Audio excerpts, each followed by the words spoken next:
News 18 special देख रहे हैं आप। आपके साथ मैं हूं शिप्रा झा। इस बुलेटिन में आज एक ऐसी तस्वीर आपको दिखाएंगे जिसकी चर्चा जेलेंस्की का हर दुश्मन कर रहा है। ये तस्वीर देखकर जेलेंस्की के पाले में खड़ा हर देश परेशान हो गया है, खासकर वो देश जो यूक्रेन को टैंक सप्लाई करने पर राजी हो गए हैं। ये रिपोर्ट आप गौर से देखिए।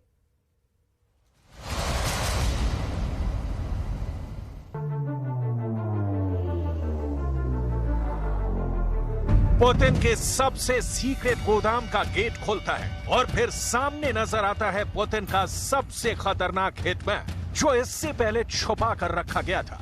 इस हिटमैन को करीब से देखिए। इस हिटमैन में लगी 2 लाइट जल जाती हैं और फिर शुरू होता है इसका ऑपरेशन।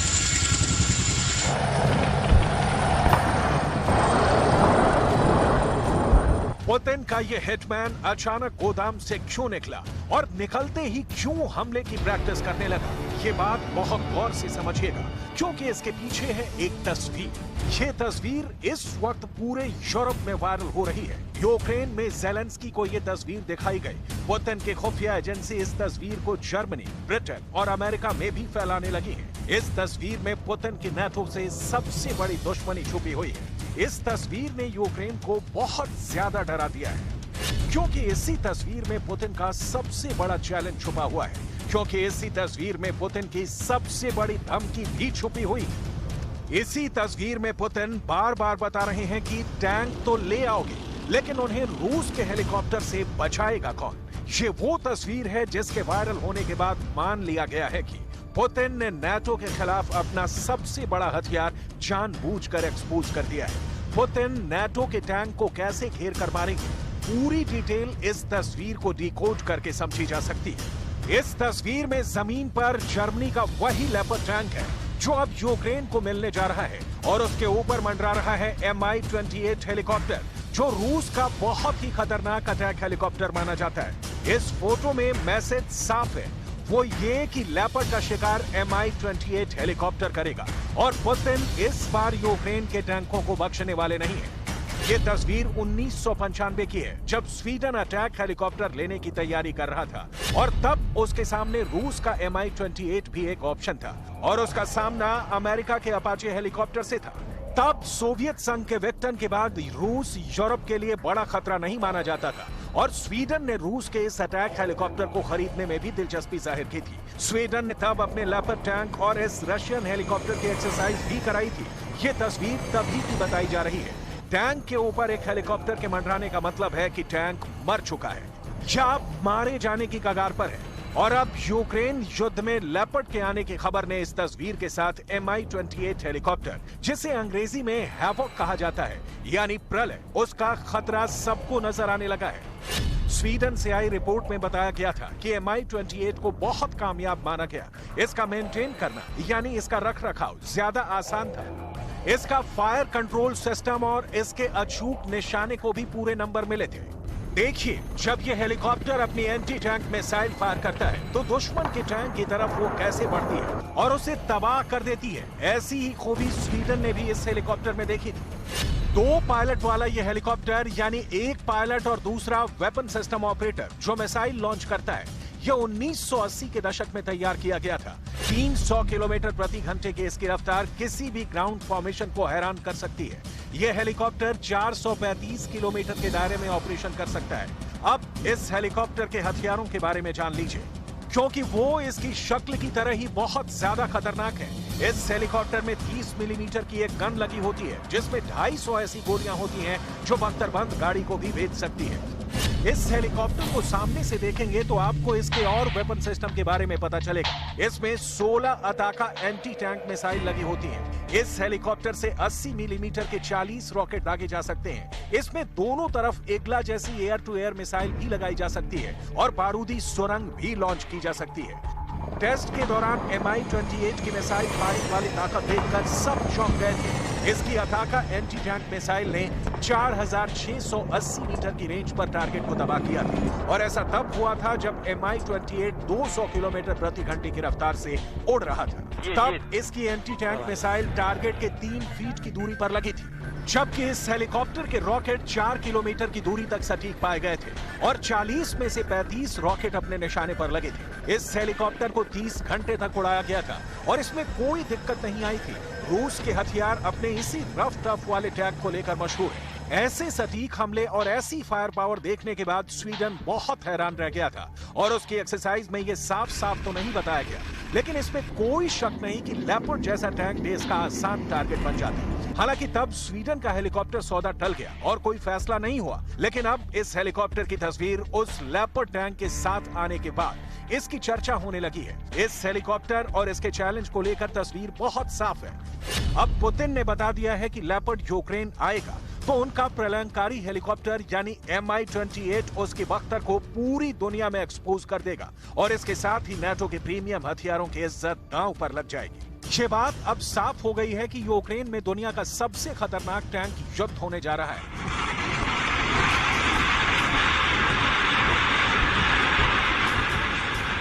और फरवरी में ही ऐसी लड़ाई देखने को मिल सकती है कि पूरी दुनिया चौंक जाएगी। इस वक्त यूक्रेन के रिजल्ट को 3 फ्रंट की नजर से देखना जरूरी है। पुतिन खेरसॉन हार चुके हैं, लेकिन इसके बाद पुतिन सोलेदार जीत चुके हैं और अब पुतिन को पूरा डॉनबास बचाने के साथ साथ पश्चिमी यूक्रेन पर भी चढ़ाई करनी है। यही पुतिन का फैसला है, यही पुतिन का इरादा है और यही पुतिन ने ठान लिया है। इसके लिए पुतिन ने बड़ी रणनीति बनाई है, क्योंकि अब जाहिर है कि टैंक अब यूक्रेन में बहुत ही खतरनाक युद्ध के लिए सबसे बड़ा हथियार बनने जा रहा है। टैंक ही वो मशीन है जो अब यूक्रेन के युद्ध का फैसला करेगी। इसीलिए पुतिन ने अपनी आर्मी कमांड को लेकर जो बदलाव किया है उसका सेंटर पॉइंट टैंक युद्ध ही है।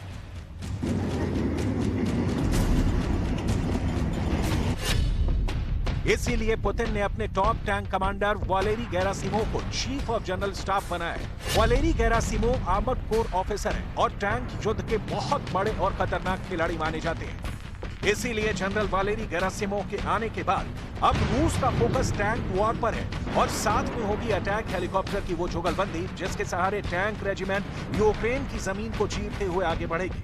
यूक्रेन में टैंक युद्ध बहुत खतरनाक दौर में पहुंच चुका है, क्योंकि दावे बहुत बड़े बड़े किए गए हैं।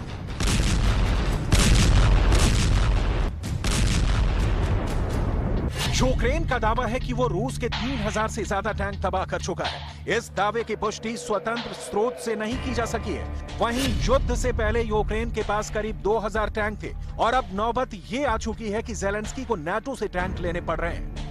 ये बात साबित करती है कि रूस ने यूक्रेन की टैंक वाली ताकत पूरी तरह खत्म कर दी है और अब ज़ेलेंस्की पूरी तरह अपनी आर्टिलरी यानी तोपखाने पर निर्भर है। इसलिए कह सकते हैं कि ज़ेलेंस्की की टैंक वाली ताकत पूरी तरह खत्म हो गई है और उनकी नजर अब नाटो के 2 टैंक पर है जो उनको जल्दी ही मिल सकते हैं। ये बहुत फुर्तीले हैं, बहुत घातक है। हमला ऐसा करते हैं कि टारगेट को हिलने का मौका नहीं मिलता। लेपर्ड को आप देख चुके हैं। Найважливіших елементів це танки. Сучасні західні танки, про постачання яких ми домовляємось з партнерами. Я дякую всім, хто вже ухвалив відповідні рішення. Я дякую пану президенту Європейської ради Шарлю Мішелю, який був сьогодні в Києві, який дуже чітко закликає Європу.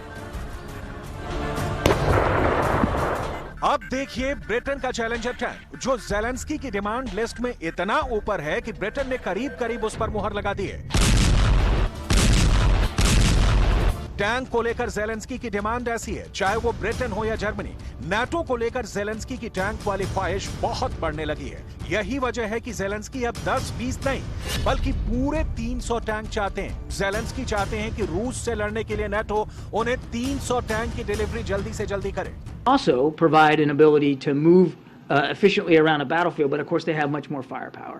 And so it's perfectly understandable why President Zelensky, facing what he's facing in the Donbass and expecting to face those same threats going forward in coming weeks, would want some tanks, additional tanks. Donbas का मोर्चा सिर्फ और सिर्फ tank ही जिता सकता है।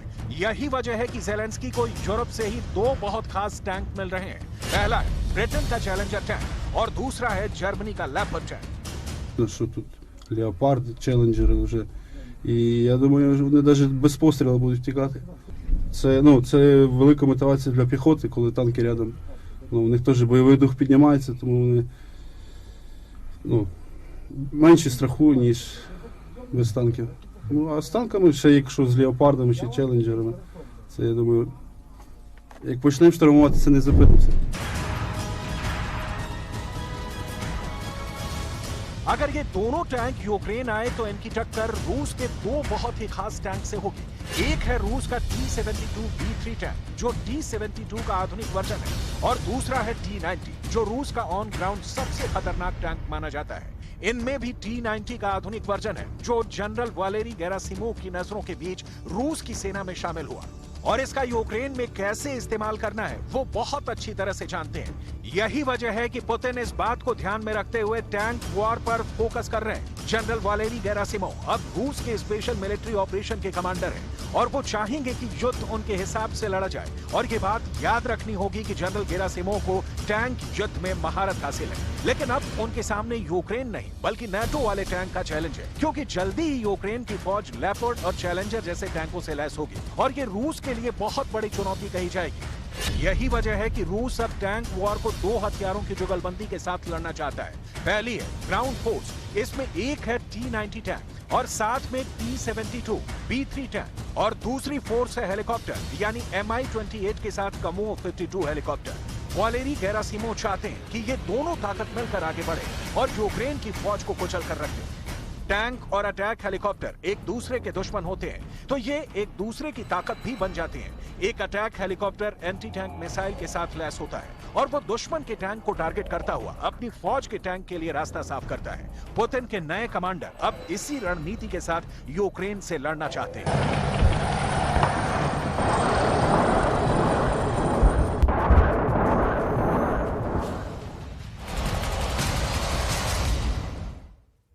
Biden ने Ukraine को जो सबसे खतरनाक हथियार दिया था, पुतिन ने उसे खत्म करने का रास्ता ढूंढ लिया है। इस रिपोर्ट में जेलेंस्की के बाहुबली की तबाही की पूरी डिटेल है। सबसे बड़ी बात यह है कि पुतिन ने जो रास्ता तैयार किया है उसके बारे में बाइडेन को पूरी जानकारी थी। देखिए हैरान करने वाली ये रिपोर्ट।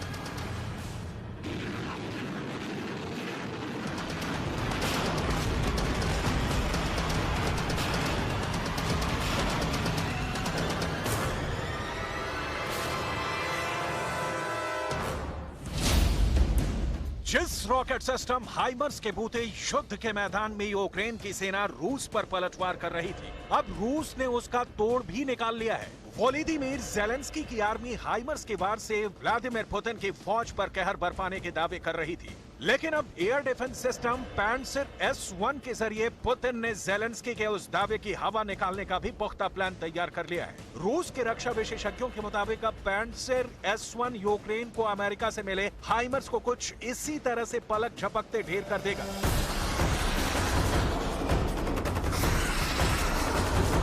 यूक्रेन के युद्ध में ज़ेलेंस्की की सेना अगर करीब 1 साल से टिकी है तो इसमें अमेरिका के हाइमर्स का भी बहुत बड़ा रोल है। इसकी ताकत से आपको आगे वाकिफ कराएंगे। अभी आपको रूस से आई सबसे बड़ी खबर बताते हैं।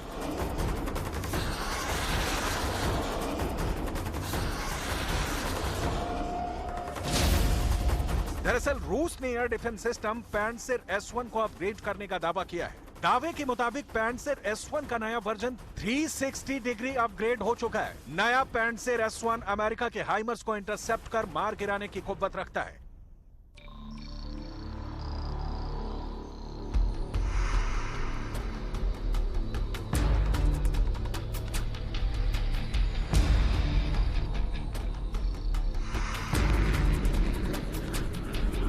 इससे पहले यूक्रेन दावा करता रहा है कि रूस की सेना में हाइमर्स का ऐसा खौफ है कि इसे देखते ही पुतिन की आर्मी की सांसें अटक जाती हैं।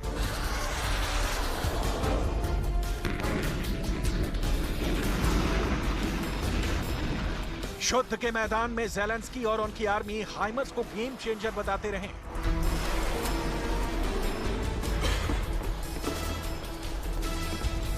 ऐसे में पुतिन इसकी कार्ड तैयार करने के लिए बेकरार थे और अब रूस के रक्षा विशेषज्ञों के मुताबिक रूस ने हाइमर्स का तोड़ भी तैयार कर लिया है।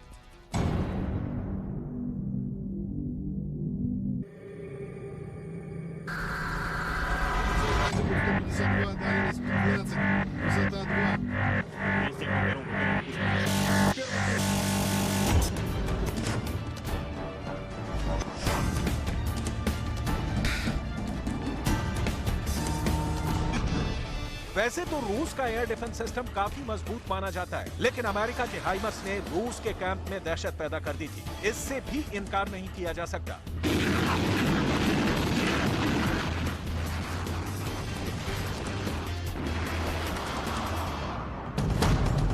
लेकिन अब रूस ने उस खौफ को मिटाने का हथियार भी तैयार कर लिया है। रूस के रक्षा मंत्रालय ने इसे लेकर ये वीडियो भी जारी किया है, जिसमें रॉकेट लॉन्चर कमांडर के दावे के मुताबिक पैंट्सिर S-1 मिसाइल सिस्टम अब काफी अपग्रेड हो चुका है।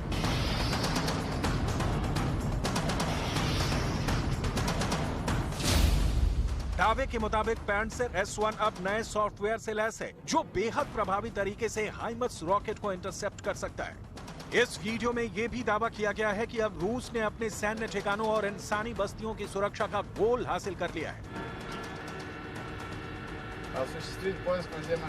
रूस के रक्षा विशेषज्ञों के मुताबिक पैंट्सिर S-1 एयर डिफेंस सिस्टम हवा में अपने टारगेट को 360 डिग्री के रेंज में बर्बाद कर सकता है।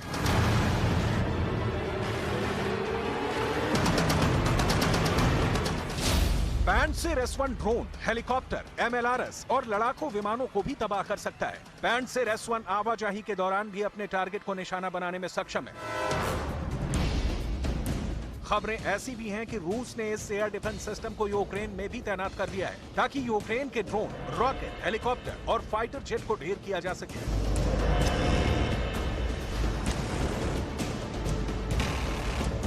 डिफेंस के जानकारों के मुताबिक हाइमर्स की तेज रफ्तार की वजह से इसके खिलाफ तूफानी स्पीड में फैसला लेना जरूरी होता है, जो अब पैंट्सिर S-1 के अपग्रेडेड वर्जन से रूस के लिए बहुत आसान हो जाएगा।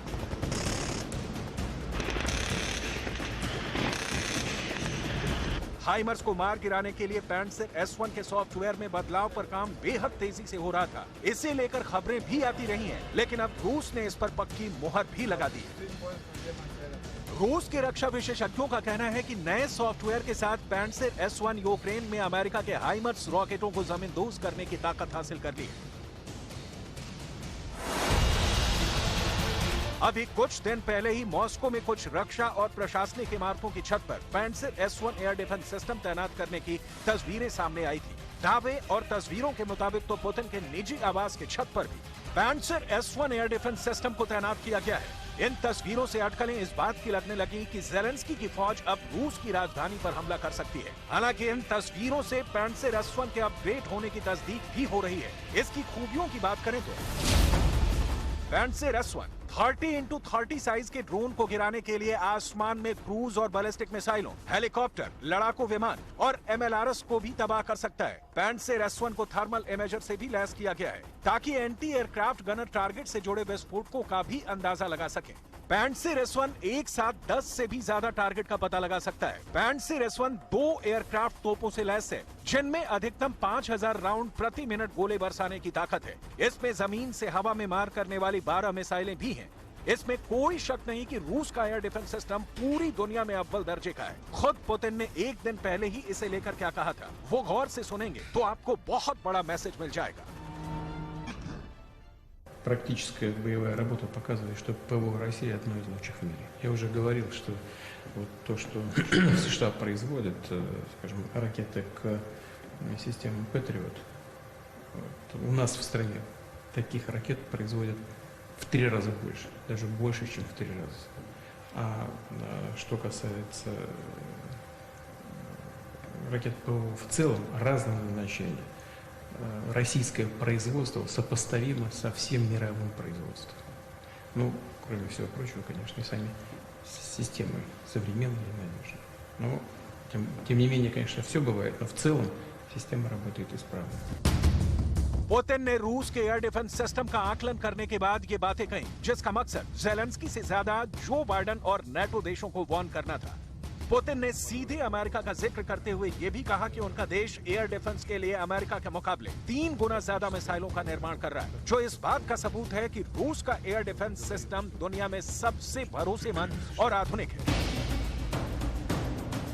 अमेरिका के जिस हाइमर्स को ढेर करने के लिए रूस ने पैंट्सिर S-1 के सॉफ्टवेयर में बदलाव किया है, उसकी ताकत से वाकिफ होना भी जरूरी है। यूक्रेन में रूस की बमबारी के बीच जब अमेरिका ने ज़ेलेंस्की की आर्मी को हाइमर्स दिया, तो ये यूक्रेन के लिए बड़ी ढाल साबित हुआ।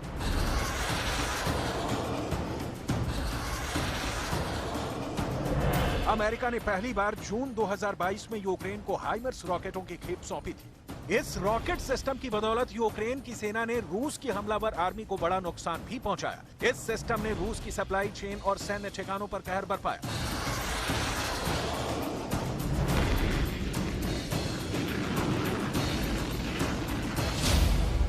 M142 high mobility artillery rocket system HIMARS एक लाइट मल्टीपल रॉकेट लॉन्चर है, जिसे 1990 के दशक के अंत में अमेरिकी सेना के लिए विकसित किया गया था। इस रॉकेट सिस्टम को अमेरिकी सेना के M1140 ट्रक के ऊपर लगाया गया था। M142 में 6 guided multiple launch rocket system या 2 प्रेसिजन स्ट्राइक मिसाइल या एक जमीन से जमीन पर मार करने वाली आर्मी टैक्टिकल मिसाइल लगी होती है। इस रॉकेट सिस्टम के एक यूनिट की कीमत $5.1 मिलियन है। हाइमर्स रॉकेट सिस्टम अमेरिका की सेना में 2010 से शामिल है। इस रॉकेट सिस्टम ने अफगानिस्तान युद्ध, सीरिया के गृह युद्ध और इराक के गृह युद्ध के बाद यूक्रेन में भी अपनी ताकत का लोहा मनवाया है। हाइमर्स की रेंज 300 किलोमीटर तक बताई जाती है, जबकि इसके guided multiple launch rocket system 84 kilometre तक मार कर सकता है। इसकी प्रेसिजन स्ट्राइक मिसाइल 500 किलोमीटर दूर तक हमला कर सकती है। इस रॉकेट सिस्टम की ऑपरेशनल रेंज 480 किलोमीटर की है, जो 85 किलोमीटर प्रति घंटे की रफ्तार से चल सकती है। हाइमर्स जैसे हथियारों के बूते ही यूक्रेन बीते 11 महीने से ज्यादा वक्त से युद्ध के मैदान में डटा है। ज़ेलेंस्की की सेना हर रोज ऐसे दावे करती है जो पुतिन की टेंशन बढ़ाने वाले होते हैं। Протягом минулої доби завдала 14 ударів по районах зосередження ворога та 2 удари по позиціях його зенітно-ракетних комплексів. Окрім того, знищено 2 ворожі літаки Су-25, гелікоптер К-52, 4 БПЛА типу Орлан-10 і 1 типу Суперкам. Підрозділи ракетних військ і артилерії Сил оборони України за добу уразили 1 пункт управління, 12 районів зосередження живої сили та 4 склади боєприпасів російських окупантів. यूक्रेन युद्ध में बेशक रूस को बड़ा नुकसान हुआ है। ऐसे में सवाल ये है कि जंग का अंजाम क्या होगा? क्या नाटो के हथियारों से यूक्रेन अपनी जमीन से रूस को खदेड़ने में कामयाब हो जाएगा? इसकी उम्मीद बेहद कम है, क्योंकि पुतिन को कभी हार मंजूर नहीं।